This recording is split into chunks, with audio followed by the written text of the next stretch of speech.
Mtazamaji wa Power Media, ushawahi kumsikia Victor Costa Nyumba, mchezaji wa zamani wa vilabu kadha wa kadha Tanzania, ikiwepo klabu ya Simba aliyotamba nayo sana, acha vilabu vingine ambapo kucheza, lakini huyu ndiye beki ambaye amesifika kwa kuwa na uwezo wa umiliki mpira.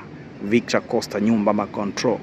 Aliitwa Nyumba ni kwa sababu ya ufanisi na uwezo wake. Huyu ndio mchezaji ambaye aliwahi kumpiga chenga shambuliaji wa timu ya taifa ya Msumbiji kwenye boksi.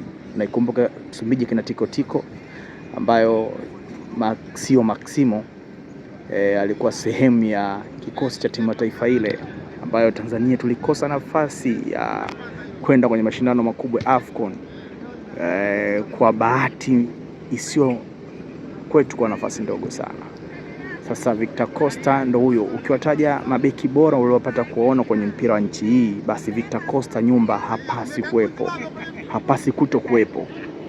Ukimtaja George Magere Masatu, ukiwataja kina Hoza, ukiwataja na kuwataja, basi Victor Costa ndiye kizazi cha zamani ambacho kilikuwa kinaishi kizazi cha sasa. Tunasema leo beki anatakiwa awe stopper, awe sweeper, beki anaweza kupiga pasi fupi, pasi ndefu. Sasa Victor Costa aliyafanya haya kwa ubora uliotukuka wakati wa zama zake. Control yake ilikuwa ni ya kipekee sana.